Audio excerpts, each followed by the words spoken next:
बचाओ मुहिम के तहत सर्व समाज द्वारा विरोध प्रदर्शन किया गया। इस दौरान राष्ट्रपति के नाम एक ज्ञापन जिला कलेक्टर को सौंपा गया।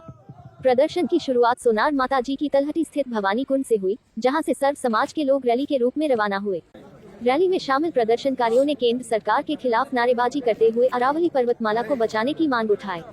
रैली भवानी कुंड से गांधी चौक, चुंगी नाका, आशीर्वाद गार्डन और डाल चौराहा होते हुए जिला कलेक्ट्रेट पहुंची। कलेक्ट्रेट पहुंचने पर सर्व समाज के प्रतिनिधियों ने जिला कलेक्टर को राष्ट्रपति के नाम ज्ञापन सौंपा। ज्ञापन में अरावली पर्वतमाला के संरक्षण को लेकर गंभीर चिंता जताई गई। इसमें मांग की गई कि अरावली क्षेत्र के संरक्षण हेतु ठोस नीतिगत हस्तक्षेप किया जाए तथा पर्वतों की 100 मीटर ऊंचाई से संबंधित वर्तमान व्याख्या पर पुनर्विचार किया जाए, जिससे पर्यावरण संतुलन और प्राकृतिक धरोहर की रक्षा सुनिश्चित हो सके। प्रदर्शनकारियों ने कहा कि अरावली पर्वतमाला न केवल पर्यावरण की दृष्टि से महत्वपूर्ण है, बल्कि जल संरक्षण, जैव विविधता और क्षेत्रीय संतुलन के लिए भी अत्यंत आवश्यक है। यदि समय रहते उचित कदम नहीं उठाए गए तो इसके गंभीर दुष्परिणाम सामने आ सकते हैं। इस मौके पर बड़ी संख्या में सर्व समाज के लोग उपस्थित रहे और अरावली के संरक्षण के लिए एकजुट होकर अपनी आवाज बुलंद की।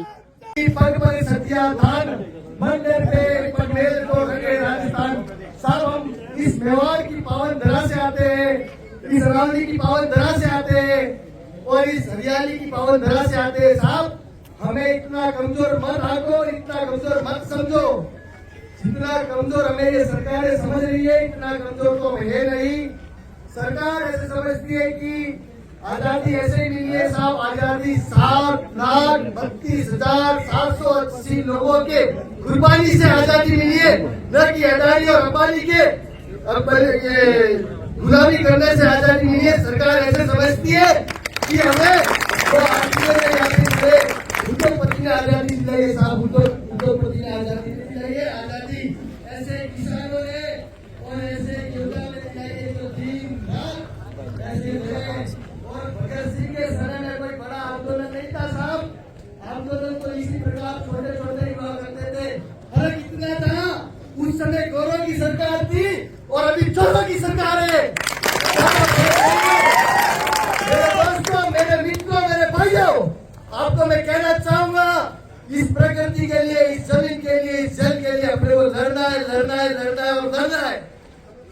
मैं बताऊंगा, आप दूध मांगो, हम खीर देंगे, राबड़ी देंगे, छाछ देंगे। यदि अरावली मांगोगे तो चीर देंगे, चीर देंगे।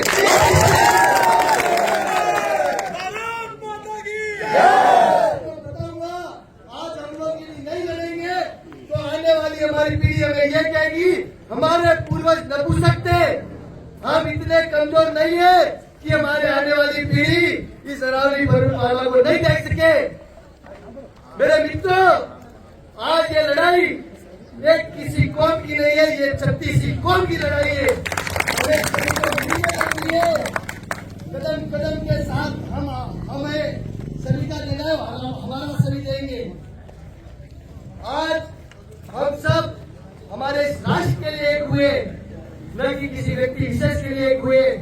सब राष्ट्र नहीं बचेगा तो धर्म नहीं बचेगा, धर्म नहीं बचेगा तो मानव धर्म नहीं बचेगा, और मानव धर्म नहीं बचेगा तो ये बिल्डिंगें नहीं बचेगी। सब ऐसी बिल्डिंगें कोई काम नहीं आएगी। जब 2050 में ऑक्सीजन के सिलेंडर लेके घूमोगे, 2018-19 की स्थिति भूल गए क्या? कोरोना के समय में एक ऑक्सीजन का सिलेंडर नहीं मिल रहा था, और आज 2050 में जब ये अरावली की श्रृंखला कट जाएगी, उस समय एक ऑक्सीजन का बाटला, पानी की बाटले ले रहे, वैसे ऑक्सीजन के बाटले खरीद के घूमना पड़ेगा यहाँ पे। सब किसी नेता के गुलाम मत पड़ो, किसी पार्टी के गुलाम मत पड़ो, बनना है तो इस राष्ट्र के गुलाम बनो।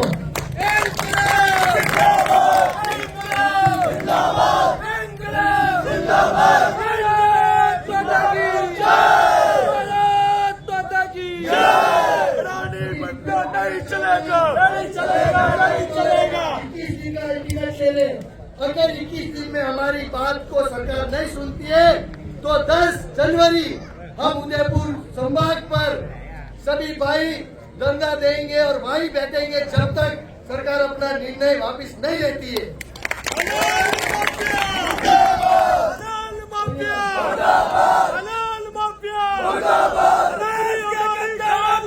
गोली मारो साले को, देश के गद्दारों को, गोली मारो साले को, देश के गद्दारों को गोली मारो साले को। अरावली हमारी ढाल है, इसे तोड़ने का है। अरावली हमारी ढाल है, इसे तोड़ने का है। अरावली हमारी ढाल है, इसे तोड़ने का है। भारत माता की जय, भारत माता की जय। यानी 100 मीटर से नीचे जितने भी पहाड़ आएंगे वो पहाड़ की श्रेणी में आएंगे। इस प्रकार से हम देखेंगे तो जो अरावली पर्वत श्रृंखला है उसकी शुरुआत होती है गुजरात के खेड़ ब्रह्मा से शुरुआत होकर के एनसीआर दिल्ली तक लगभग 800 किलोमीटर की दूरी तक 4 राज्यों के अंदर यह अरावली पर्वत श्रृंखला फैली हुई है। और इस अरावली के अंदर इस पूरे 4 राज्यों के अंदर जो अरावली है वो अरावली इन 4 राज्यों के अंदर प्रमुख रूप से हमारा राजस्थान है। उस राजस्थान के अंदर आप देखते हो अरावली के उस पार थार का जो रेगिस्तान है और इधर जो हमारा ये उदयपुर संभाग का जो पूरा दक्षिणी राजस्थान पड़ता है। यदि अरावली नहीं होगी क्योंकि सरकार ने जो ये फैसला दिया है सुप्रीम कोर्ट का वो कहीं कहीं जो 2 सरकारें हैं हम किसी एक सरकार का पक्ष नहीं लेते हैं, ना किसी एक सरकार को दोष देंगे ना किसी का पक्ष लेंगे हम। क्योंकि जब सन 2002 के अंदर राजस्थान के अंदर कांग्रेस की सरकार थी तो उस समय 1968 का जो लैंड रिफॉर्म करके उसका एक वो सर्वे कराया गया था। उस सर्वे के अंदर तत्कालीन सरकार थी कांग्रेस सरकार, उस कांग्रेस सरकार ने यहाँ पर लिख दिया था उस रिपोर्ट के अंदर सर्वे करा करके कि यहाँ पर राजस्थान के अंदर जो भी पहाड़ियां हैं वो 100 मीटर से ऊपर की पहाड़ियां जो है उनको अरावली तक ली जाए। तो आज जाकर के 20 नवंबर 2025 को सुप्रीम कोर्ट ने फैसला दिया है। तो कहीं कहीं हम किसी एक सरकार को दोष नहीं दे सकते। आज हम देख रहे हैं सोशल मीडिया प्लेटफॉर्म पे जिस सरकार के तत्कालीन जो यहाँ मुख्यमंत्री थे मुख्यमंत्री आज शेर अरावली का वो सोशल मीडिया पे स्टेटस लगाया है, वो उसकी बचाव की बात कर रहे हैं। तो इस ये राजस्थान क्या देश के 4-5 राज्यों में रेगिस्तान चलेगा।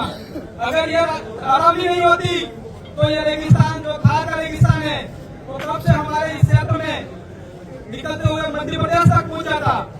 इस अरावली की वजह से आज हम खुशहाली से जी रहे हैं। आज अरावली से सिर्फ मानव जाति नहीं, इस सृष्टि पर रहने वाले सभी जीव जंतु सभी सुख से रह रहे हैं।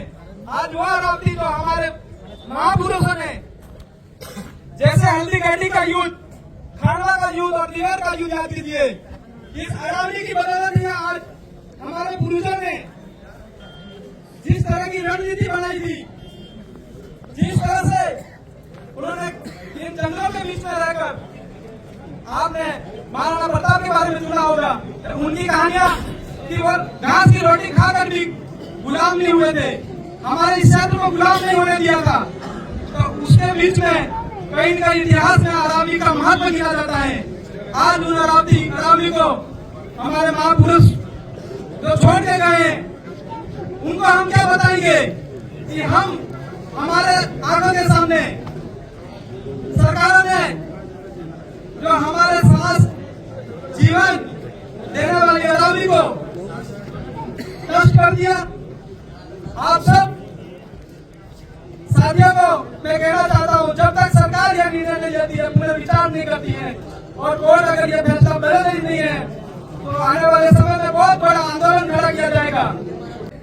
जो युवा जिस तरह मुड़ गया, जिस तरह वायु जिस तरह मुड़ जाता है, आंधिया ले आता है, जिस तरह युवाओं ने ठान लिया तो हमारी अरावली जरूर बचेगी।